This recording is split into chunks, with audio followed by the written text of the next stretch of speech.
Steve Jobs' products had been roundly rejected by both the robust business market and the fledgling home market. It may have been Steve Jobs' exposure to Pixar that taught him that the vast majority of people being stupid, consumers are more interested in visuals, bells, whistles, and status symbols than in content, functionality, and substance.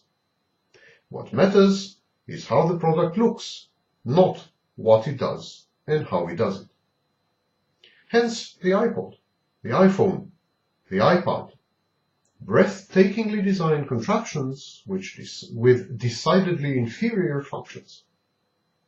Jobs created the perfect content, read junk, delivery vehicles, because as the obnoxious narcissist that he was, he homed in on the vulnerabilities and shortcomings of the members of his burgeoning cult. Yet, Jobs is universally lauded in the media as a visionary and a genius. Why this blanketed endorsement? Is it merely the infamous herd mentality of most journalists and pundits? Is hagiography back in vogue? Is being bon ton more important than being right? Indiscriminately fawning on public figures, remember Obama, is nothing new. But rewriting history the way the media has just done with Jobs is a nadir. Erdogan, Turkey's prime minister, is another example of such unbridled and fatuous adulation. As Turkey's potentate, he succeeded to alienate the country's two stalwart geopolitical allies, the United States and Israel, and to shoot his mouth off at polities and regimes near and far, from Greece to China. Truly, Erdogan is nothing but an urbane version of Ahmadinejad, a newfound ally.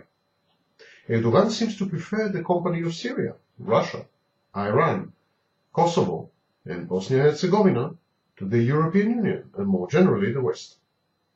Steeped in anti-Semitism, the topic of a virulent play that he had written, directed, and produced, and other peasant prejudices, Erdogan is far from being the brightest star in the galaxy.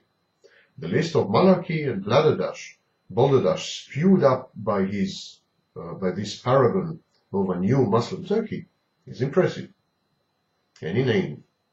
Intellect is evidently not Erdogan's strongest suit.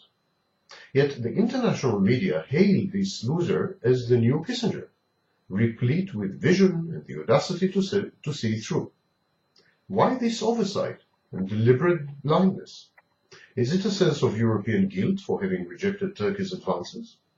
Does the dreariness of the landscape of world leadership make these backwater politicians stand out?